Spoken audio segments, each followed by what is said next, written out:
Welcome back friends. तो यह voice का पार्ट 3 है जिसमें हम आज से एक्टिव से पैसिव वॉइस चेंज करना सीखने वाले हैं। उसके कुछ रूल्स देखेंगे और समझेंगे।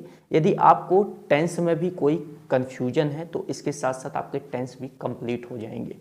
तो फ्रेंड्स, हम पहले से ही जानते हैं कि प्रेजेंट सिंपल टेंस, जिसे हम प्रेजेंट इन्फिनिट टेंस कहते हैं, वह हमारा एक्टिव वॉइस हो जाएगा। टेंस ही एक्टिव वॉइस होते हैं, ये हमने पढ़ा है।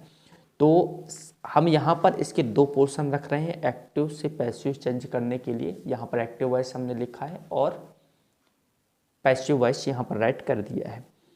अब हमें इसे छोटे छोटे फैक्ट के माध्यम से, यानी स्ट्रक्चर के माध्यम से हम इसे समझेंगे। जितने भी फैक्ट हमने उसमें रखे थे कि इसमें स्ट्रक्चर उल्टा बनता है, सब्जेक्ट ऑब्जेक्ट के स्थान पर चला जाता है, वर्ब की थर्ड फॉर्म का यूज होता है और पूरे स्ट्रक्चर्स उल्टे बनते हैं। इन सब फैक्ट को हम समझते हैं कि किस प्रकार से हमने इससे पहले के पार्ट में से बताया था, ये फैक्ट क्यों रखे थे।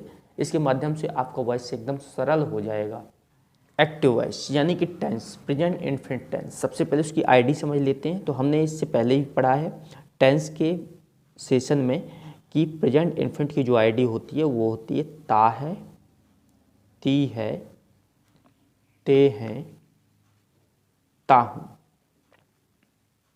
एकदम बेसिक से हम वॉइस को पढ़ने वाले हैं। तो ता है, ती है, ते है, ता हूँ। हमने इसके बारे में पढ़ा है कि किसी वाक्य के अंत में यदि ता है, ती है, ते है, ता हूँ आता है तो प्रेजेंट इन्फिनिट टेंस होता है, यानी कि एक्टिव वॉइस की आईडी हमारी ये हो गई। इसके बाद हम इसका स्ट्रक्चर बनाना शुरू करते हैं। इसके स्ट्रक्चर को समझते हैं। तो स्ट्रक्चर जो हमारा इसका बनता है, सब्जेक्ट पहले होता है, फिर उसके बाद मेन वर्ब का यूज होता है और उसके बाद एस या ईएस का यूज किया जाता है, फिर ऑब्जेक्ट का यूज करते हैं। तो ये स्ट्रक्चर था प्रेजेंट इन्फिनिट के अफर्मेटिव सेंटेंस का। अगर यह वॉइस में चेंज होता है पैसिव वॉइस में, तो हमने ये पढ़ा है कि इसका स्ट्रक्चर हमेशा उल्टा बन जाता है। तो हमने यहाँ पर यूज किया ऑब्जेक्ट को आगे। अब हमने इसके पार्ट सेकंड में इसकी हेल्पिंग वर्ब के बारे में जाना था कि प्रेजेंट इन्फिनिट टेंस हमेशा प्रेजेंट कॉन्टिन्यूस की हेल्पिंग वर्ब को ले लेता है, यानी कि प्रेजेंट इन्फिनिट टेंस में वॉइस चेंज करने पर प्रेजेंट कॉन्टिन्यूस की हेल्पिंग वर्ब का यूज हो जाता है। तो प्रेजेंट कॉन्टिन्यूस की हेल्पिंग वर्ब होती है एम, इज, आर। इसके बाद वर्ब की थर्ड फॉर्म का यूज होता है। हमने फैक्ट में पढ़ा है कि पैसिव वॉइस हमेशा वर्ब की थर्ड फॉर्म का यूज होता है। तो ऑब्जेक्ट के बाद am, is, are plus verb की थर्ड फॉर्म प्लस यदि आप कोई अदर वर्ड यूज कर रहे हैं तो यहाँ पर कर सकते हैं वर्ब की थर्ड फॉर्म के बाद। फिर उसके बाद बाई का यूज होता है। हमने ये भी पढ़ा है कि सब्जेक्ट से पहले हमेशा बाई का यूज होता है और लास्ट में रखते हैं हम सब्जेक्ट को। तो ये सब्जेक्ट हो गया लास्ट में, जो ऑब्जेक्टिव केस के रूप में होगा, ऑब्जेक्टिव केस के रूप में होगा। इसको ध्यान रखना है आपको।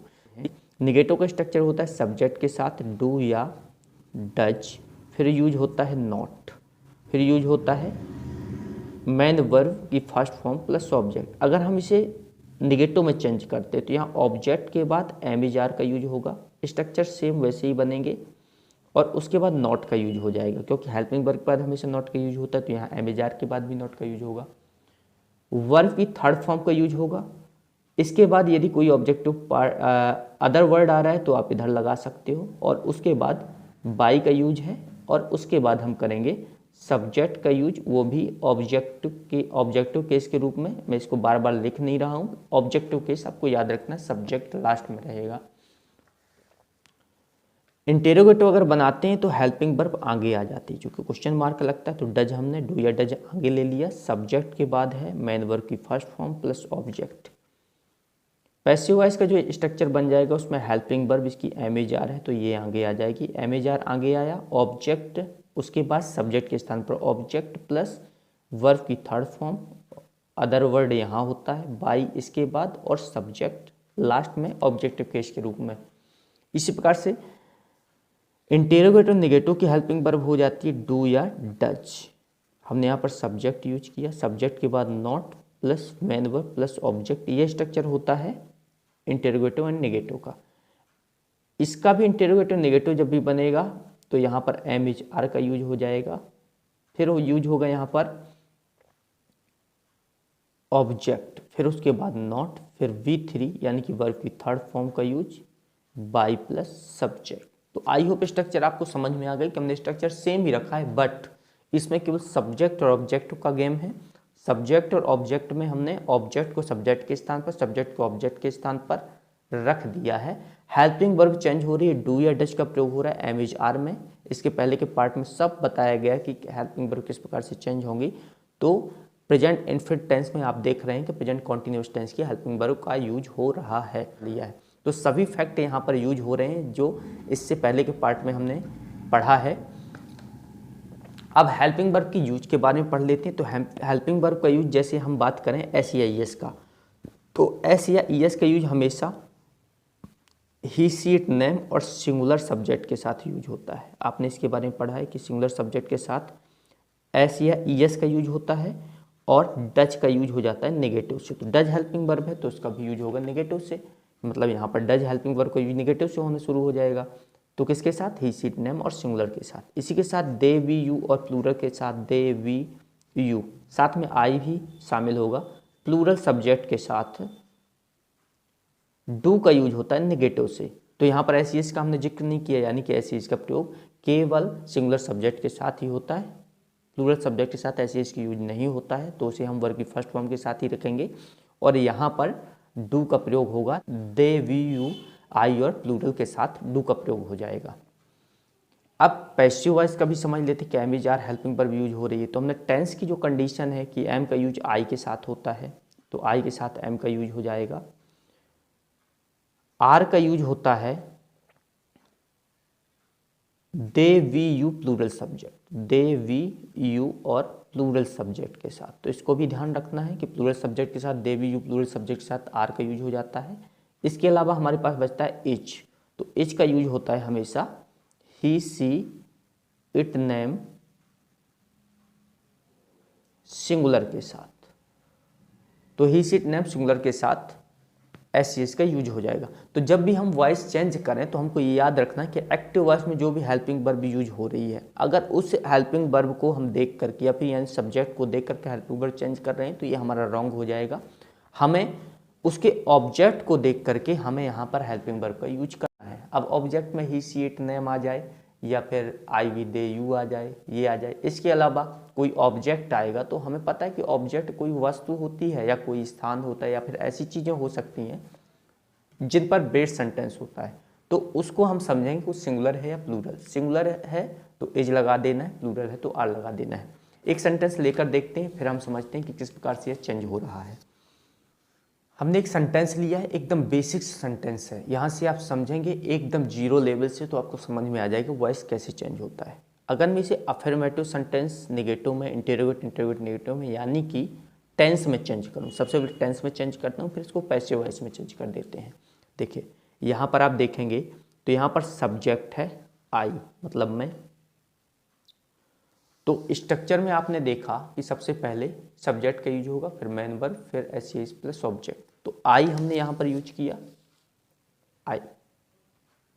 आई के बाद मेन वर्ब का प्रयोग है। तो मेन वर्ब हमारे पास पढ़ाना यानी कि टीच। तो हमने यहाँ पर लिखा टीच। टीच के साथ एस का यूज करना है, मेन वर्ब के साथ एस का यूज है। तो यहाँ पर एस का यूज करना, तो आई के साथ एस का यूज नहीं होता। इससे पहले हमने पढ़ लिया, यहाँ पर आई के साथ एस का यूज नहीं होता है। तो आई टीच, और हमारा ऑब्जेक्ट यहाँ पर है इंग्लिश। अब अगर इसे वॉइस में चेंज करना है तो आपको पूरा स्ट्रक्चर उल्टा रखना है, यानी कि ऑब्जेक्ट को आप ढूंढ लीजिए। ऑब्जेक्ट ये है, सब्जेक्ट ये है, ऑब्जेक्ट इंग्लिश, सब्जेक्ट आई, तो ऑब्जेक्ट पहले आ जाता है। हमने देखा तो ऑब्जेक्ट को हमने बनाया यहाँ पर इंग्लिश, इंग्लिश पहले हो गया। अब इंग्लिश एक सब्जेक्ट है, यहाँ पर सेंटेंस में इंग्लिश को एक सब्जेक्ट के रूप में लिया गया है। तो ये सिंगुलर है, इंग्लिश सिंगुलर है, एक ही सब्जेक्ट है, तो हम इसमें इज लगाएंगे, इतना याद रखना है। एम इज आर की जगह इज। फिर वर्ब की थर्ड फॉर्म का यूज होता है, तो टीच जो है इसके थर्ड फॉर्म में चेंज हो रहा है, यानी कि टॉट। तो इंग्लिश इज टॉट। फिर उसके बाद मैंने बोला था सब्जेक्ट्स पहले हमेशा बाई का यूज होता है, तो आप करिए बाई का यूज, बाई। और उसके बाद सब्जेक्ट है आई। तो आई जो है हमारे ऑब्जेक्टिव केस में चेंज होता है, जिसका ऑब्जेक्टिव केस होता है मी।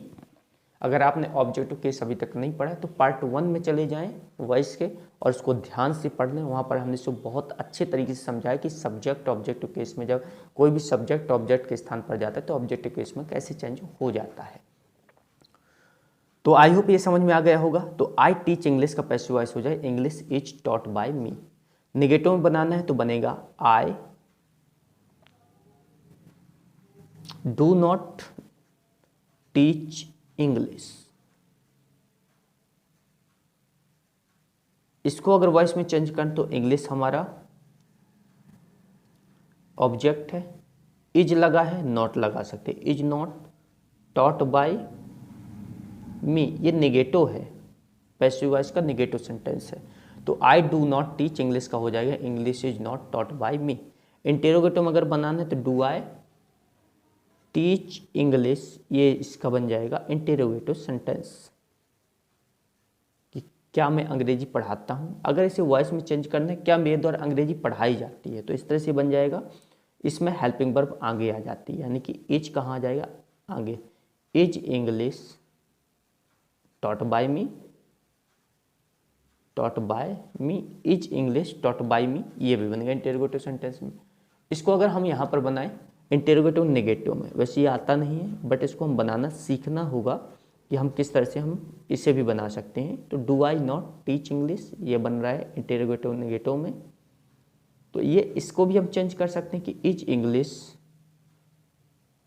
नॉट टॉट बाय मी, तो is English not taught by me. तो आप देख सकते हैं कि एकदम स्ट्रक्चर उल्टा है।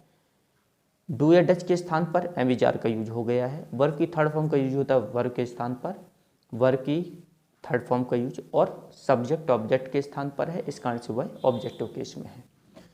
तो आई टीच इंग्लिश का मतलब होगा मैं पढ़ाता हूँ, तो English is taught by me, English मेरे द्वारा पढ़ाई जाती है। I do not teach English, मैं इंग्लिश नहीं पढ़ाता हूँ। English is not taught by me, English मेरे द्वारा नहीं पढ़ाई जाती है। डू आई टीच इंग्लिश, क्या मैं इंग्लिश पढ़ाता हूँ। Is English taught by me, क्या इंग्लिश मेरे द्वारा पढ़ाई जाती है। Do I not teach English, क्या मैं इंग्लिश नहीं पढ़ाता हूँ। Is English not taught by me, क्या इंग्लिश मेरे द्वारा नहीं पढ़ाई जाती है। इस प्रकार से हम इसका हिंदी अनुवाद भी कर सकते हैं।